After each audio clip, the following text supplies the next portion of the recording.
are ready. Rating. Okay, more live on Facebook. Hopefully it works because I saw something someone posted earlier that they were having trouble going live on Facebook with the group. So let's see. Okay. Fingers crossed. So let me check. I have my phone here just in case we have any questions. Because when we stream from Zoom, I cannot see the live comments, but I'm able to see them through my phone. So, so in case anyone has any questions for you, we're gonna be able to see them.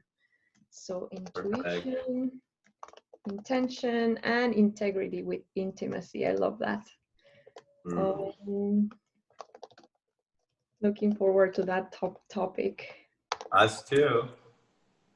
Yeah, intimacy. What is intimacy, right? So that's to begin with. Yeah. Okay. All right. Live on Facebook. Hey, hey. Hi, everyone. Yeah, let's check. Yeah. Wow. Okay. So we are live, you guys. Hi. Thank you so much. Guys, we are with this lovely couple. They are in Bali, so they are already traveling from the future. They are on Thursday, August 27th, my birthday. Which is your birthday. Yeah. Happy birthday. Hello from the future. Hello, Jay. Hello, Erin. So happy to have you here, sharing your magic, your love with my audience and with this audience, our audience. And it's such an honor and such a privilege to know such beautiful souls like you both. So thank you so much. Thank you. Right back at you, and thank you. Thank you, guys. And I want to start by introducing you to our audience. In case you guys haven't had the chance to read the bios, I posted both our guest speakers for tonight are Eri and Jay. And I'm going to read to you a little bit about Eri. So we're going to start with the lady. Eri, and this is a review. Listen, this is a review from the Huffington Post. Eri is an honest breath of fresh air in helping relationships grow with strong, positive communication and teaching people to co-create the relationship they desire. So this lady walks her talk, and we can see it right in front of us. Eri Kardos is one of the most highly referred relationship coaches globally, working with clients across 6 continents, ranging from top tech executives to Hollywood celebrities to world champion athletes. And she is known for her passion for helping powerful people create even more powerful relationships. And like I said, they walk the talk. This couple walks the talk. Eri is the author of the best-selling book, Relationship Agreements, a simple and effective guide for strengthening communication, reducing conflict, and increasing intimacy to design your ideal relationship. Her specialty is helping people in relationships create more connection, empowering you to have more passion, deeper intimacy, eradicate fighting, and live fuller, more authentic lives than you ever imagined. Eri is a former leadership development professional at Amazon.com. So she was in the corporate world. So we share, three of us share that in common. And I'm going to talk to you about Jay in a bit. She received her MBA in global leadership from the #1 international business school in the world, which school was that, Eri? It's called Thunderbird. It was for 18 years. It was the #1 international business school in the world. And it's amazing. That's awesome. Yeah. I was wondering whether it was Thunderbird or there was another one when I was MBA hunting, but anyways, I wanted that confirmation. So yeah. INSEAD, maybe. Yeah, INSEAD. Yeah, that's right. Yeah. Eri provides private video and phone coaching sessions to clients around the world. In addition, she offers in-person facilitated retreats and fully guided intensives to help individuals and couples create the relationships and the life they desire. And I'm going to make sure to post both Eri's and Jay's contact information in the comment section after we're done with the interview. But I just wanted to read to you their individual bios. So now with our second superstar. Jaymin. All right, so Jaymin. Jay, where are you? Here you are. Okay. So Jay is the leader, Jaymin Patel. Jaymin J, what's the J stand for? The J stands for Jitendra, which is my dad's name. Oh. In my culture, your middle name is your father's name. So my middle name is actually a lineage of all of the men in my family. So I know all my grandfather's names 8 generations back because they've been the middle names of all my other dads, you know, Wow. or all the dads and grandfathers and great grandfathers. And so all of our children and my middle name are his name. My name, yeah. Fun fact, I didn't know that. I just learned that today. Awesome. Yeah, So it's from India in Hindu culture. Yeah. Okay, cool. Now you know, guys. Now you know that Indian culture has that middle name as the previous generation. So Jaymin J. I'm not gonna butcher your name. Yeah. You can just say Jaymin. It's okay. Yeah, Jaymin, yeah. So Jaymin Patel is the leader of Paragons of Possibility, a movement highlighting what is possible in this world. Jaymin is on a mission to create paragons, models of excellence, to show the world what is possible in living a more honest, loving, fulfilled, sustainable, ancestrally healed. Super important. We've been talking a lot about ancestral healing in this immersion. Non-trauma creating way of life. In addition to being a TEDx speaker and a speaker in general, who has delivered 500 plus paid talks and being an author of 8 books, Jaymin is a highly sought after, heart-driven, no fluff, right to the point, intuitive coach who has been hired by powerful leaders in the spiritual and transformational communities, as well as top leaders of corporations around the world like Kraft, Unilever, and Citibank. I'm in front of 2 celebrities right now. I don't know about you guys. Like I'm in front of like, oh my God, I'm so honored that you guys are here. Through the Paragons of Possibility platform, Jaymin works at 3 levels to accomplish his mission. So number 1, the individual level, by launching those who want to make a positive impact on this planet into 6- and 7-figure businesses as paid speakers and coaches by teaching his signature non-icky transformational sales process. Second, at the family level, by running hashtag that week. So if you hashtag that, you'll find all his content on that week, and working with dads in helping containers, in deep containers, exploring shadow, healing trauma, and adopting conscious parenting techniques. And I love that. I love that because we are stepping into a new paradigm where we need this conscious parenting, and we need men embracing their femininity, their feminine side, that healed side, that there's nothing wrong with being vulnerable, that there's nothing wrong with healing those wounds and being honing in that skill of acknowledging and being honest, right? So it's just such a privilege to set you as an example to the men in this group, not only in this group, but you are being a way shower for the newer generation. So thank you for that. That's amazing. That's super, super interesting, and so happy to read this. And third, at the systems level, by working with system leaders / change makers globally, teaching influence, power, and personal leadership and resilience.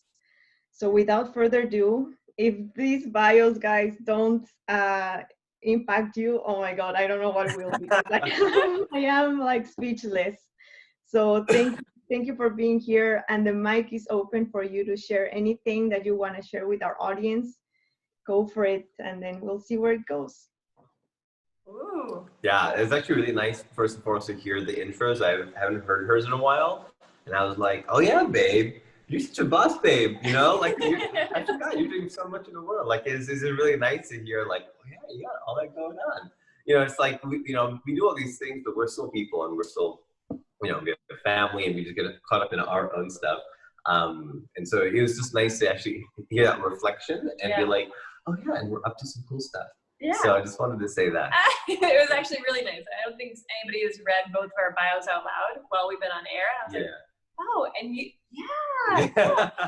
Anyways, we didn't call it out yet, and I just want to call it out because it's important for our stories. We're parents on top of all that. Yeah. We've got a soon-to-be 5-year-old in like a week and a half. Yeah.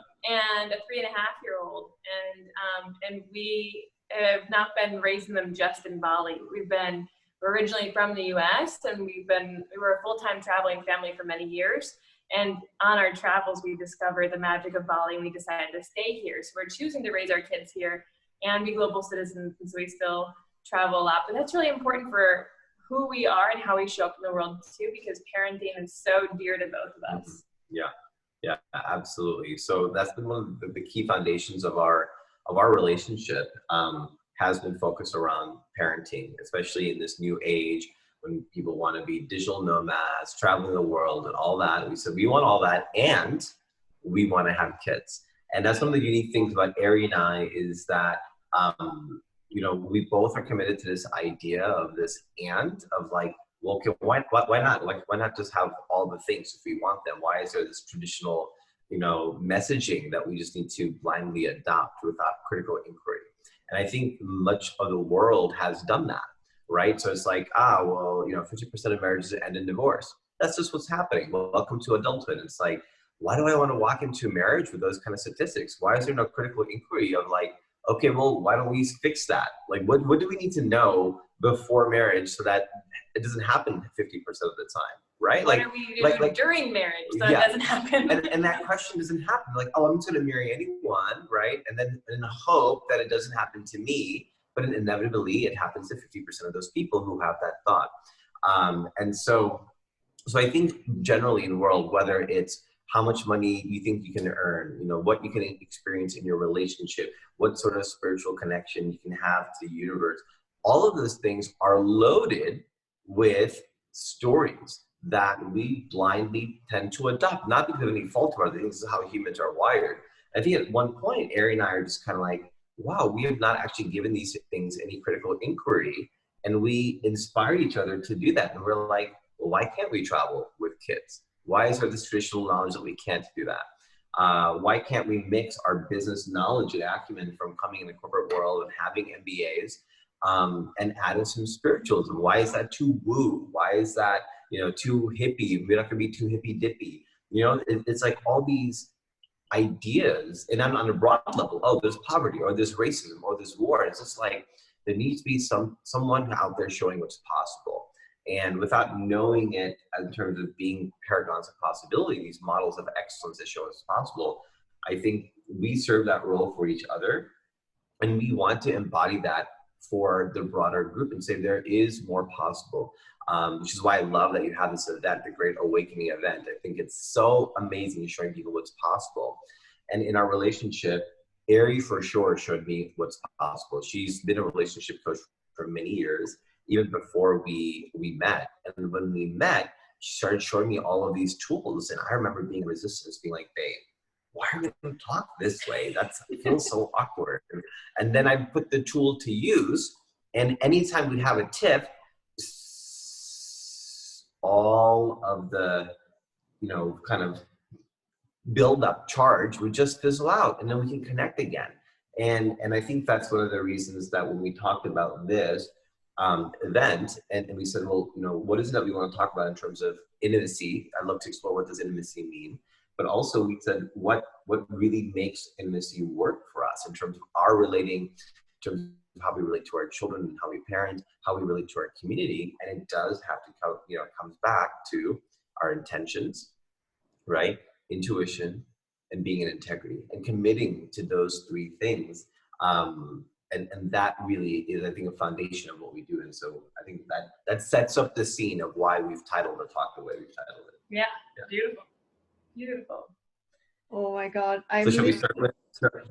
I'm listening to you speak and I'm like, yes, guys, thank you. Thank you for being the embodiment of what is possible, of showing people that limitations only exist in the mind, and because of all this programming that you're talking about, Jay. And it's this programming that we need to start to get rid of, because this programming doesn't allow us to shine our light as bright as we can shine it, as bright as it needs to be, like shared with the world. And it's a new paradigm, it's a new era, and we are the way showers. We are the, like you said, the paragons of possibility, implementing these new lifestyles that show people that any life that they want, they desire, they can achieve if they can really align. Like you said, the intention, why is it that you want that life? is it because of to feed your ego, or is it because it's soul aligned? Because the moment that in my experience, I'm talking from experience, the moment that it's soul aligned, then all of these beautiful possibilities and these beautiful roads start opening in front of you. You meet the people you need, you attract the resources you need, and then everything starts falling magically into place. Acting from that place of intention, like setting your intention from a heart-based intention, acting with integrity, and like you said, like creating a level of intimacy that first, in my opinion, and I want to hear your perspective on this, it starts with cultivating an intimacy with yourself. Because if you really don't know yourself and don't love yourself unconditionally and fully, how are you going to expect someone to give you the love that you're not giving yourself? So I don't know if you guys can expand more on that. I would love to hear your feedback on that and your perspective. So beautiful. Yeah, absolutely. Spot on. Like, it is that. And I think that so much of our culture talks about, it feeds us the story that all we need to do is find our Prince Charming or our Princess Charming and the work is done, right? You ride off into the sunset. And it's always about the external, right? It's about finding another person, that you're finding your better half, right? As if you're not a whole person on your own and they're not a whole person on their own. And so when you're coming together, somehow you're going to like make this work and be whole finally. Yeah, make them complete. Yeah. And I just want to say, let go of that. Like, your words are power.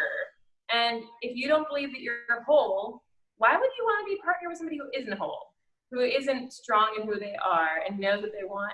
And you both can be that king and queen, or the queen and queen, or the king and king, whatever your dynamic is. And just how do you honor that and exalt that and be your sovereign self in relationship with yourself?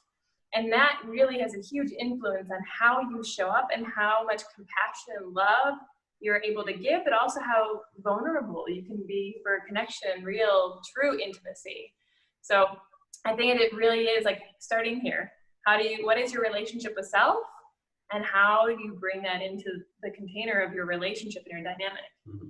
Yeah, absolutely. I think everything Eri said times 10. Yeah. So for me, intimacy is tied to acceptance.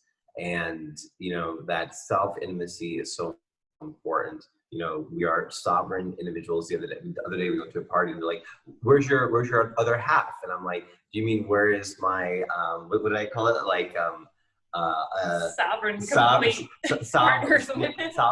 partner. And they're like, oh yeah, well, you know what I meant. And I was like, words are powerful. So she's not my other half. She is, another sovereign being that I'm connected to, or something like that.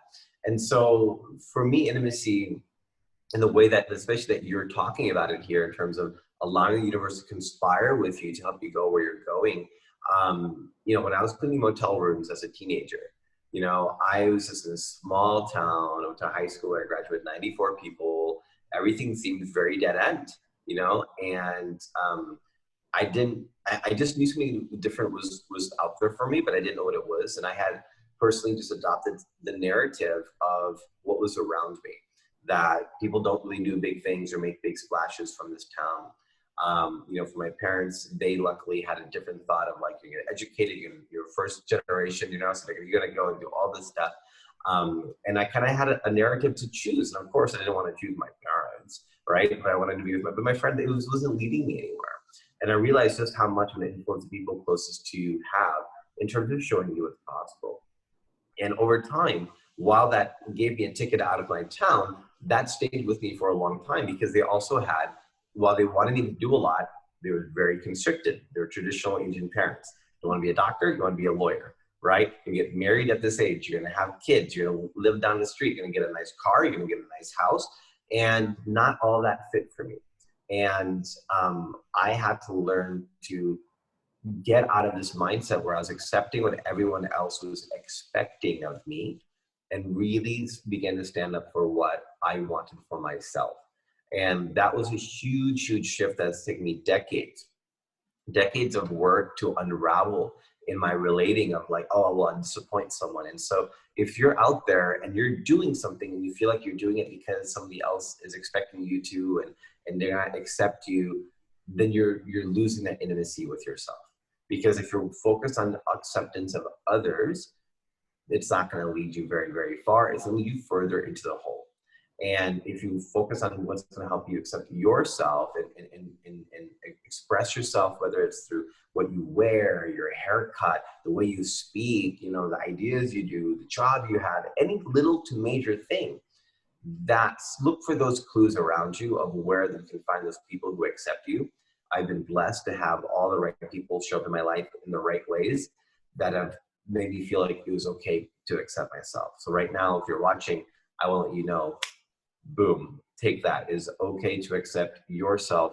There is a space for you where that will be celebrated. And if it's not being celebrated, you know, it's like cleaning the fish tank. You got to clean the environment. You don't fix the fish. So fix your environment, find the people around you who will allow you to be intimate with yourself, to accept yourself and accept you also. And I'm incredibly grateful for the mentors, the friends, the family members in my life who helped me with that process to unravel all of that rest.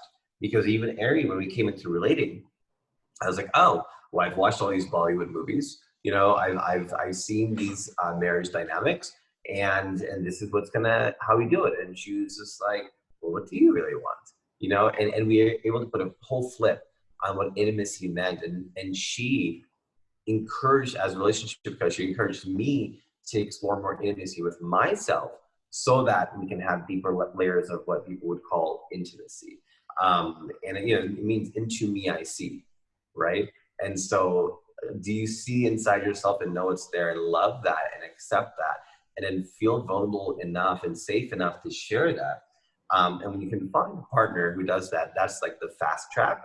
It's hard to find. It took me decades to find this one. You know, and I had my own tumultuous path along the way, but now that we're here, we are still continually working on that. What else? Let's take the flashlight even deeper into those shadowy parts and bring that forth. So I think, you know, in terms of intimacy, into me I see. Can you find your way to accept yourself? And are you surrounding yourself with others who will accept you for who you are? That's when you can begin to celebrate life. And the universe will come in and really just give you momentum in that direction. You know, this is a beautiful challenge that you're doing where you're really helping guide people around intuition. And for me, when I think about intuition, it's a feeling, right? It's something that I can tap into that I think not everyone is aware of the power that's there they have within themselves. And it's like a muscle, you can train it, right? And you can start developing this. And a lot of the things that you're doing this week and do in life in general are really helping guide people there. But so much around being authentically you, especially in partnership, is about a similar experience. But how can you tap into that feeling, have that self-awareness of when something is not in alignment with your true self, with what is right for you. And we're so culturally programmed to be performing for others, to be taking care of others, to be pleasing others, to be trying to be good enough, to make sure they don't leave, right? And so many of the decisions and the actions we take, especially in partnership, are out of fear of all those things happening. Instead of like, what would it be like if you could tap into be like, oh, that's out of alignment. If I could act from a place of this is what I truly want. I could speak from a place of this is what I truly want and know that I was going to be safe in that. Know that I was still going to be seen, heard, and loved and accepted for who I am. A lot of our actions and a lot of our words would be different. Mm-hmm. And finding a way to cultivate that, to sense when that thing is out of alignment and be like, whew, all right. So if I wasn't afraid of your judgment, or if I wasn't afraid of what you're going to say or what you're going to do or what you want, if I just said this, for me in this moment, I would really want this. Mm-hmm. And that is so challenging for most of us to own what we want and why we want it and just be like, okay, that's that. And then get to have a dialogue with what would you want? Mm-hmm. And then how can we create a unified vision together? And that's really a lot of training we've had to go through as individuals to figure out what do we want. And it's a practice, the daily practice. There'll be times where I'll be like, yeah, let's just do that thing. And then like 30 seconds later, I'm like, actually, I need to pause and just say, that's not what I really want. I'm afraid to tell you this. Yeah. And then the energetics of it are so different. When you are doing something from a fear place or a trying to please place. The energy around that is so different than if you're doing it for like, this is who I am. Let's have really clean energy together and let's create something together. And I can feel when he's doing something to please me versus he authentically is getting joy out of this thing. He is gifting me his time or his love or his energy because he really wants to give me this foot massage, right? Versus like, she'll feel better and she'll be less grumpy or whatever, right? It's like, wow, what a gift to receive when it's really given from this place of, I want to do this. Mm-hmm. Yeah. That intuition piece, I think, as Eri said, can be summarized with what needs to be said right now, what needs to be heard right now, what needs to be felt right now. So at any moment, people can hone their intuition and just be like, okay, pause. Is there anything that needs to be felt, heard, or spoken right now? That's it. And then bringing that forth. And as soon as you bring that forth, you know, especially our clients, they'll be like, well, I have this going on and that going on, and I don't know what to do, and I want to talk to you. And it's like, okay, well, let's talk about how you can just tell the person that needs to hear this what you want to say. And then they're like, oh yeah, okay. You know, so 99% of in your life, if that thing feels really scary to say or to feel, when you feel it, it will resolve itself and you will live life in a much more, you know, powerful way. And being said that, you know, the reason that we can use that level of intuition in our relationship of like, oh, no, I'm feeling something, hold on, pause, you know, let me go into this, is because we set a container with intention.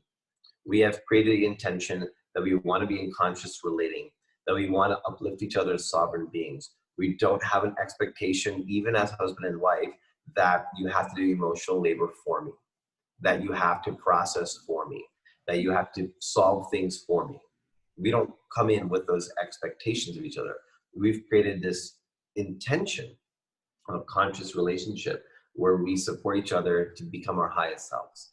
And sometimes we're like, hey, I'm not available for that. Go find another friend, right? Go find another coach. That we always are working with coaches. So, you know, like that's not what I'm here for. Like I'm not, or I don't have capacity right now. And we just speak, like even as one person begins to speak their truth, we're like, whoa, I'm not ready for this right now. Like, let's eat and can you tell me later? So, but we have an understanding and agreement that we are going to speak into what needs to be said. We're going to feel into what needs to be felt, and we'll pause and we'll kind of, you know, stop what's happening so that happens. But that's one of the agreements that we've made in our relationship.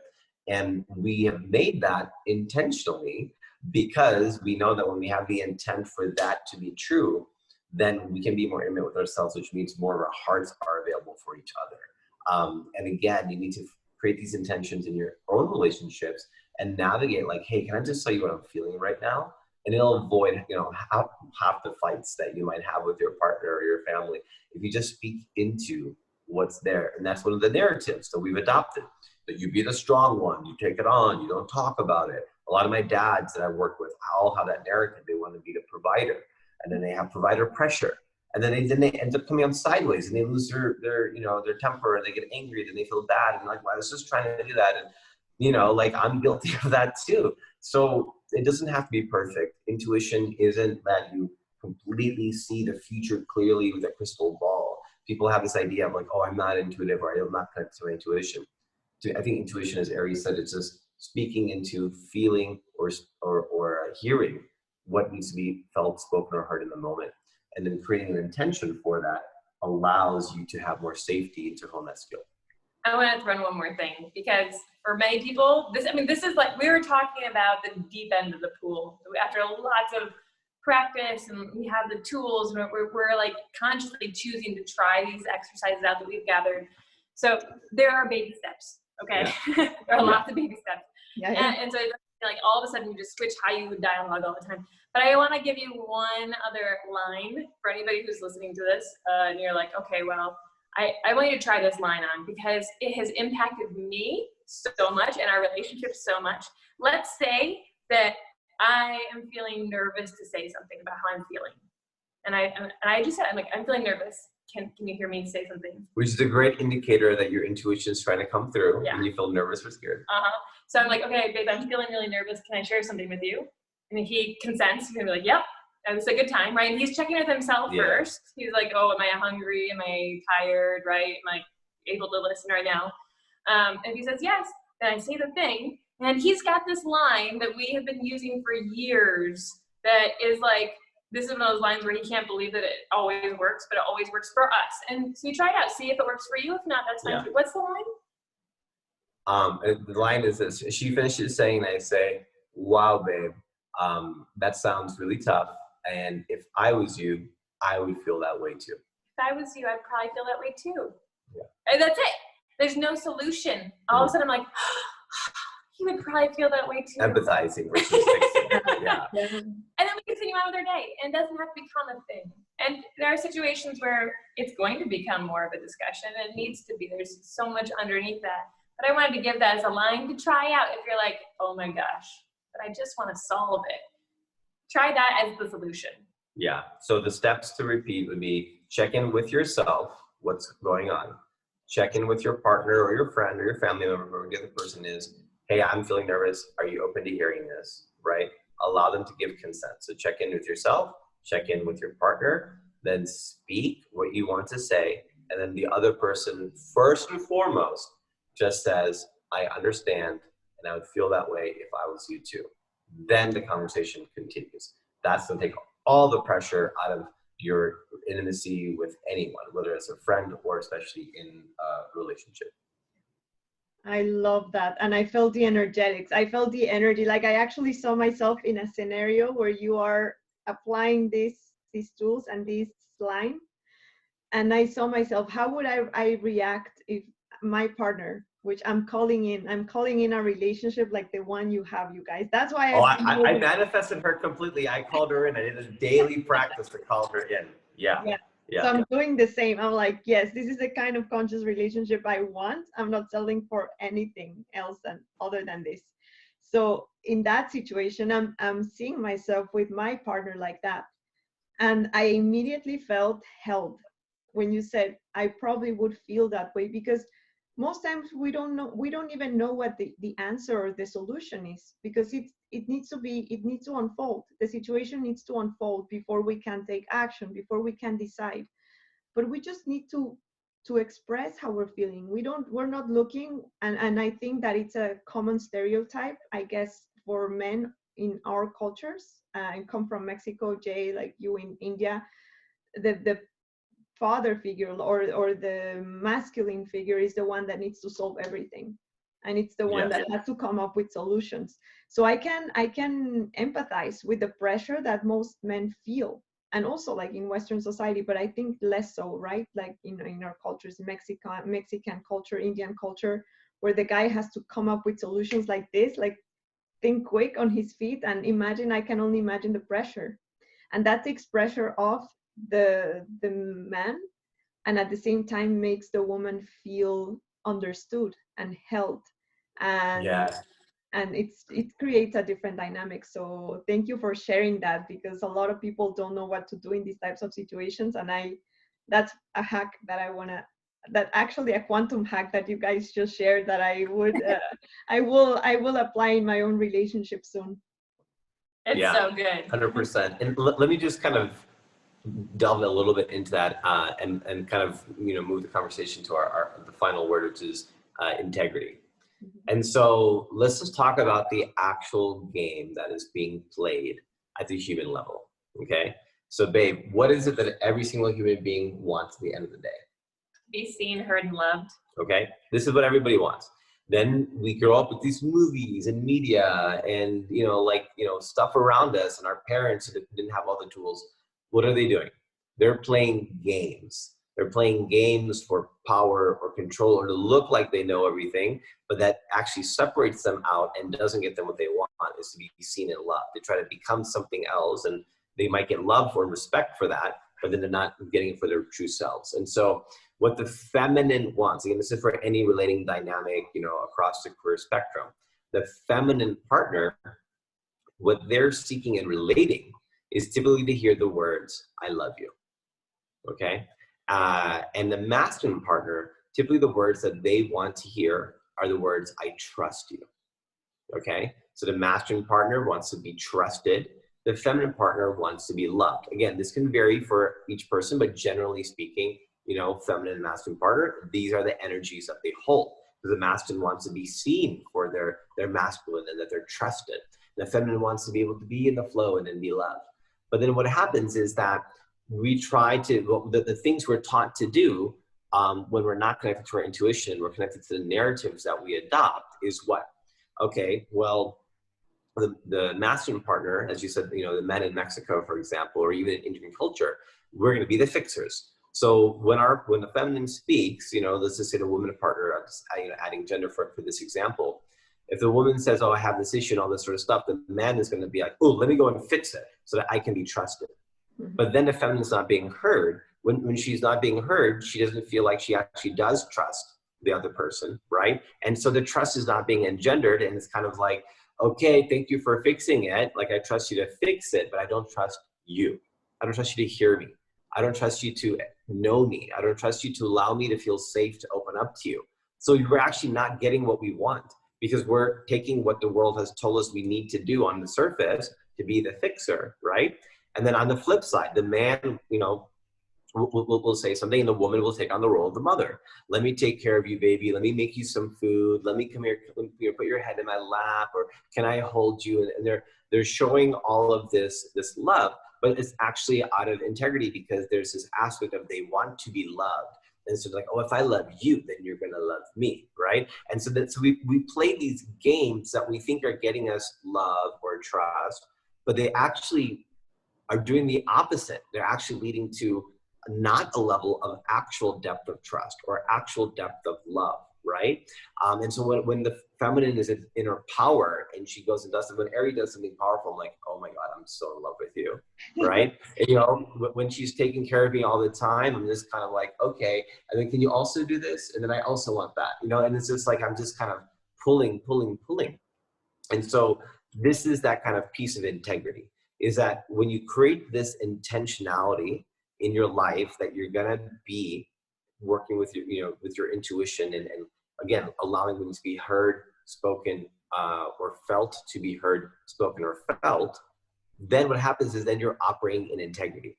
And when you're out of integrity, which is you've adopted these narratives that don't lead to connection, but we think they do, and we play a role like we saw on TV, then things can really switch. Because then when we're in integrity, if I do something for Eri where I'm like, oh, well, I created a date night and I know that it's going to make you very happy, then I realize I'm not happy, and then it doesn't lead to intimacy. It doesn't lead to connection, right? Or if Eri does something for me, instead of telling me, the other day she was on a call and she just made some like buttered toast, some gluten-free bread. And I was like, wow, that looks really great. Can you make that for me? And she was like, I just barely made this, I'm listening to this call. I don't have time to do it. And how did you feel right after you spoke your truth, like not take care of me? So before I felt that, before I even spoke that, I was like, guilt, shame. Oh my God, how can I squeeze in enough time to do this? How can I rearrange my schedule to make sure I can make him his buttered toast just the way he likes it? Right? Like all my good girl pleasing was coming out. If I do this, then he'll love me. Right. So then I was totally terrified, and I was like literally, I'm like, oh my God, what do I do in this situation? I'm like, of course I know how to do this. I'm like, no, I can't right now. I'm done. I just finished. Yeah, I'm sorry. I love you. and then all of a sudden, well, the weight was gone. I spoke my truth and I had clarity, and my brain was like, here's how you can arrange it. You actually have enough time. And if you want to give from a place of compassion and do this because you want to, like, here's how you can make it happen. And all of a sudden it was like creativity. I'm like, actually, I can, I want to, and here's how. And 2 minutes later, he had his buttered toast just the way he likes it. Yeah. And I felt like I was empowered, right? I was like, I made decisions, I spoke my truth, and I was still able to give from a place of love instead of resentment, which it would have been before. Yeah. And I was thrown off by that, and I was like, oh, whoa, okay, interesting. And then I was like, wow, that's really great because I can trust her to take care of herself. Like, I love her for that. I love that she's willing to just speak the truth at any moment. Then I actually feel safe. When I feel safe, I can actually bring more of my heart and love more, right? And so when I know that she's willing to tell me the truth, no matter what, then we have more of a connection and a bond. And then she told me her truth. And then, we both got what we want, but we were in integrity with ourselves. I was able to ask for what I wanted. She was able to respond in the way that she wanted. She was able to then give from joy. I was able to then receive from joy. and that love and trust went both ways. So that's just one example of how doing this sort of practice of speaking into, feeling into, oh, you know, there's times where I'm like, pause, I'm having some emotions coming up. I need to go and process this. And we'll take a break from our conversation. I'll go into another room. I'll hit a pillow. I'll do some emotional release, and I'll allow myself to feel what I'm feeling instead of being like, no, I'm fine. I'm fine. No, I'm totally fine. That's like, fuck that. Fuck that. Fuck that. That's what we learn on TV. Fuck that narrative. I know. Don't pretend to be okay. That is the worst thing you can do. You know, you said men need to know that it's okay, to be vulnerable. Well, I think they also need to know that it's not okay to not be vulnerable. You must be vulnerable. That is what being in integrity is about. And this is the world that we're creating. And the longer we live in that old world where we pretend everything is okay, or we don't speak our truth, or we're not, you know, letting the intuition guide us and speak, feel, and hear what needs to be done in that moment, we're arresting ourselves. We're arresting ourselves to the old narrative. And to that, I say, fuck that. Fuck that. I love it. Oh my God. Oh my God. I'm listening to you. I'm like, yes. And as you were listening, I was thinking about my own family dynamics and seeing my grandparents and their roles, especially like in our cultures, like the Mexican woman, the self-sacrificing, self-sacrificing, that's the word. The mom and the grandma that takes care of everybody's needs. And then she's complaining all the time. She's like, oh, I'm so tired. Oh, I'm so no. I'm like, dude, what do you want? Like, no, we offered help. We offered to help you, and you refused the help. But here you are complaining that you're tired, complaining, seeing that you're angry, like you're saying, giving from that place of resentment. What is that? What good is that doing to anyone? Nothing. Calls for love. It's calls for love. Yeah. I like to think of it as the adult version of a tantrum. Yeah, exactly. Yeah. Oh my God. So on point.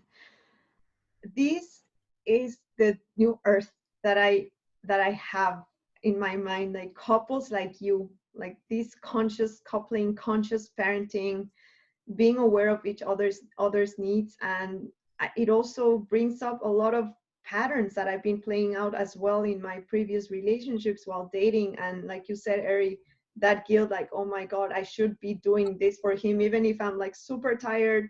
And then, no, I don't want to do it. And then the guilt kicks in. And then it's like, you go into this downward spiral of self-loathing. And that's what it doesn't get you what you want. Yeah. Yeah. Oh, and again, this is everyone, right? Everyone does this. We do this. We're still unraveling it. We're still working on it, right? At our own levels. And this is just the thing that we want to give permission, is that more is possible.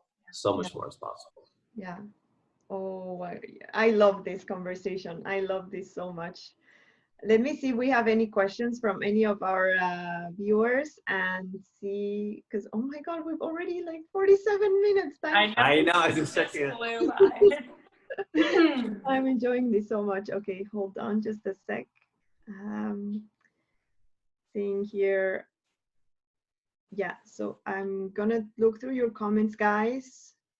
Go ahead. We have all these. So Christy's here. Hi, Christy. Sign up. We're in Bali. Oh, they're asking, we're in Bali. In Ubud, we're right? in Ubud. Yeah, we're in Ubud. Ubud. Okay. Alka, Bollywood movies, and smiley face. It's so cute. Y'all got yin and yang hairstyle. Me too. I should probably flip mine over, maybe. Yin and yang. You both are so sweet and inspiring. Yes, I know they are. Oh my God, you guys. Anyone have any questions? Keith, thank you for joining. Very practical and insightful tips for intimacy and handling every situation. I kept hearing staying in integrity. Yeah, integrity is so important, and it's also difficult, right? Because like you were saying, trying not to play into this guilt game, you act out of integrity to avoid those negative emotions that at the end of the day, they're gonna come and bite you in the ass. And that's let me add one more thing about that, just in terms of paragons of possibility, right? We can all be these models of what's possible. And so when it comes to integrity, let's change the narrative of how we support people in relationships, okay? And so Georgette, imagine a girlfriend comes to you and she's like, oh my God, my partner's being like such a dick, like I can't believe it, like all this sort of stuff, what is the natural response that you would have? Oh, honey, I'm so sorry to hear that. Yeah, he's just so terrible sometimes. You know, like, you deserve better. Wrong way to go. This is how we were all raised. That's what we do. That's not integrity. Integrity means you call that person to integrity and be like, hey, sister, I hear you. That sounds really hard. And it sounds like he's doing some really terrible things. And takes two hands to clap. So there's something that you're doing that's bringing this out of him or her. So what's your responsibility in this? What can you take ownership of? Because if there's a fight, if there's conflict in a relationship, there's not 100% of the blame that needs to be dispersed. There's 200% of responsibility that needs to be claimed. Each person 100% responsibility for what they contributed. And as friends, even if we're not in a relationship, if a friend comes to us or a sister or a brother and they say, oh man, she's just being such a, and it's like, okay, pause. What can you take ownership of, right? What was your piece in this, brother? And when you own that, that will invite her to own her piece. It can come back into intimacy. If you're playing this victim game and finger pointing and name calling and la la la, create these huge narratives that you're perfectly innocent and perfect and you're not contributing, that's out of integrity. So we do hold each other to integrity as friends, even when we talk about our relationship. It's just, if you're not in a relationship, it can still be a paragon of possibility for this. I want to add one more invitation. Yes, paragons of possibility. And then I was thinking back to what you were saying, Georgette, about the role you saw women take, especially mothers and grandmothers. So I also work with moms. He works with dads and I work with moms. Yeah. And this is a really common narrative. Doesn't matter where you're at in the world, right? That the mother is constantly needing to be the nurturer and self-sacrificing, and they lose their identity. They lose all their sense of identity because they're constantly giving. Mm-hmm. They're running on empty all the time. And so my invitation to any moms out there listening, it doesn't matter if your kids are grown or you have brand new kids, is, how are you being integrity if that's how you're choosing to show up? If you don't put your own oxygen mask on first, you can't help put the oxygen mask on anyone else. Mm-hmm. And if we're constantly giving from that place of empty, we're not in integrity, and we don't have that compassionate, real, joyful love to give. Yeah. And you can ask for help. And you can say, I am worth taking 10 minutes a day to myself to go be quiet or go take a bath or go. And, we're supposed to be super women. And I'm like, no, using Jaymin's words, fuck that. Yeah. Yeah, fuck that. Let that story go. It's a story. Yeah. You're choosing that story. Choose a different story. Give us some critical inquiry, 100%. We know the work we do with parents, so much of it is releasing mom guilt and dad guilt. Okay? And I felt that when I became a dad, I'm like, oh, I have to dress like a dad. I have to look like a dad. My hair has to look like a dad. I had to, start doing dad stuff like I saw on TV, and none of it felt right. And I was like, no, I'm a dad and I'm me. I'm me as a dad, right? And so, yeah, give yourself that permission. Absolutely. Yeah, you don't lose your identity. You're acting in integrity with owning who you are as a soul, because you are a soul occupying this physical vessel, and it's your soul's expression that needs to come through. And if you're not expressing your soul, then that's when your soul starts contracting, when you start dying on the inside, fulfilling roles and fulfilling these expectations of what it should look like. And that's this silent, that's the slow death. That's the death that we were experiencing when working in corporate, fulfilling all of these roles that were expected of us that weren't us at the end of the day. Yeah, exactly. And especially in a family dynamic or a relationship dynamic, that person doesn't get to feel the real you. So what's the point? You're actually stopping them from loving you or trusting you because you're not even showing your full self. Yeah. Right? So how are your parents or how are your kids going to know that it's okay for them to be their full selves if you're not willing to be your full self? Then you are unintentionally passing down ancestral trauma by doing that to your kids. Unintentionally, good people with good intentions trying to do what the narrative of what they have been told to adopt, but by not giving it critical inquiry, from not shifting to that intuitive place, you're actually unintentionally passing on that ancestral trauma. And we are living in a day and age where we have Google, we have people like you, people like us, coaches, the world is ripe with all the answers that we can actually be the awakened generation right? Yeah. The awakened experience, right? We are the awakened generation. We can bring all that ancestral trauma to a stop with us and say, this is not going to go on.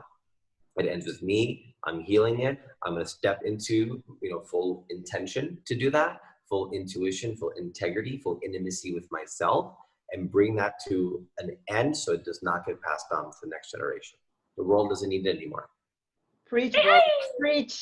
With you. Oh my God, 100%. You're so right. So right. Oh, well, I have more interaction here in the chat. So, Keith, Travis, how do you encourage your partner to be vulnerable? We're still learning how to be vulnerable here. It's hard. Yeah, it's scary because it's facing, right, parts of ourselves that are scary. Even if it, like, imagine if it's scary to face that aspect, like that shadow aspect of yourself. Now imagine asking someone to share that aspect, that shadow aspect with you. It's hard, of course. But like you were going to say something, yeah. Yeah, I was gonna say, it doesn't mean you have to go jump off the deep end of like, okay, now I'm just gonna start spouting all the things. Like, I'm gonna just tell my mom what I've been holding back for 10 years, right? Like, you don't need to go that far. Just start small. And there are 2 things I would invite you to. One is just start exercising that awareness. What is that thing that would like to be said or felt or spoken into? Or heard? Like, what is that thing that's inside you that's like, I wish I could, or if it was safe, I would. And just start be like, oh, I'm aware of that. Maybe writing it down. Be like, this is what I would do if I felt safe. Mm-hmm. Right? And just having that is going to start giving you the permission to feel and to understand what's there for you. Another really easy first step is go watch Brene Brown's Call the Courage on Netflix. We love it. So good. And those are like 2, like, okay, I'm going to start like gently. Like, what would I say if I felt safe? And I'm just going to watch this Netflix thing. Cool. Yeah. Yeah. And it's just, it's creating the container. Just say, hey, babe, how would you feel? My intention is to be more vulnerable with each other. So, what would feel good to you? What would feel good to me? Okay, let's commit to that. And then 3 months later, we can see if we change that, right? And to me, that means, okay, if I'm feeling something coming up, I want to be able to say it. I don't know what it means. I just want to say it. Like, is that okay that we do that for each other? And then you agree on what feels okay. Then you start there. And then you turn the volume up, slowly until you get to a point where in the moment it's just all out. It spikes for a moment, you know how to respond. You have all the relationship tools to respond from your own shadow trigger, right? And when one person's triggered, the other person gets triggered usually, and there's attachment styles and all this other stuff, right? And even in physical intimacy, if you're being performative versus being authentic, that's a place to explore. Because eventually, you might feel good right now going with the hunky-dory, but it's going to break out on the back end. So build that foundation slowly right now with setting an intentional container. And one more tip, because some people need even more direction than setting an intentional container. One thing that many of my clients love to do is they do this practice where usually once a night or once a week, you decide what feels best for you. You set a timer for 10 minutes. You say, okay, I'm going to just say all the things that I'm afraid to say. And it's a 10-minute container, and you're like, okay, I know I'm going to listen for 10 minutes.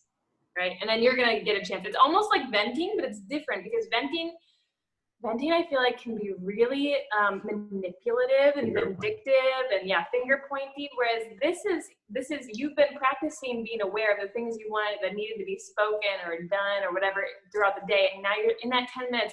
I'm afraid to tell you that I didn't really want to go to that restaurant earlier today. I just said, or whatever it might be for you. And that 10 minutes can make a big difference. Yeah. Okay. This might be the last thing that we say, but that also brought up for me. But I've got to hop to another call. And I mean, if you understand, you can. But here's the key thing. Okay. Sorry. This is like level 1. You have to make I statements. Okay. Sorry if that didn't come through. If I'm like, hey, I want to be vulnerable with you. You are so full of yourself. Or no, if you're being vulnerable, you cannot make a you statement. You make an I statement. I felt that when you took so long to get ready to come down, that you prioritized yourself and I didn't feel considered. I. You see that? That's vulnerability. If you're like, you always take so long to get ready and you always make us late and you always piss me off. There, I said it. Are we connected? No, that doesn't lead to connection, okay? So make sure that, you know, when you are sharing, you use I statements, and then the other person, as soon as you listen, listening does not mean calculating all of the justifications and arguments and defenses that you're gonna respond with. You pause and say, I hear you. Is there anything else? I would feel that way if I was you too. Are you open to me responding? No, actually right now I feel really good having just spoken. Maybe later tonight after dinner, I can hear what you have to say. Is that okay? That's a little bit frustrating for me, but yes, I can wait. And then later that night, then you respond. That's integrity. Yeah, it is literally what needs to be spoken, checking in with each other, using I statements. So you know, those are the foundational aspects that would make all the tools that we shared work. Woo, okay, we just shared a lot. So if you have more questions, just reach out to us. Yeah. We're available. Yeah, I wonder, is there a book about relationship agreements? And you can check out my written? best-selling book. Yeah. I will post. The answers to all your questions are available. I'll post What your was that? contact info in the comments so that people can reach you, and if they want to book a session or something, I'm gonna make sure. Yeah. We have lots of free content as well. We have lots of free stuff. You know, we have free dad challenge, free mom challenge. program. Yeah. We have tons of free stuff to just meet people where they are. Yeah. That's all. Thank you so much for being being with us tonight, being here, for sharing your beautiful life, your beautiful relationship. Hashtag relationship goals right in front of me. So thank you for showing me what is possible, because for the longest time, I believed that this was just a product of movies, and it's even better than the freaking movies and that they feed us on Disney and So much better. So much better. Thank you guys. Enjoy your day. Thank you, So much. you, I love you both so much. Bye. Love you too. Bye guys. Bye. Thank you for tuning in. Bye. Bye.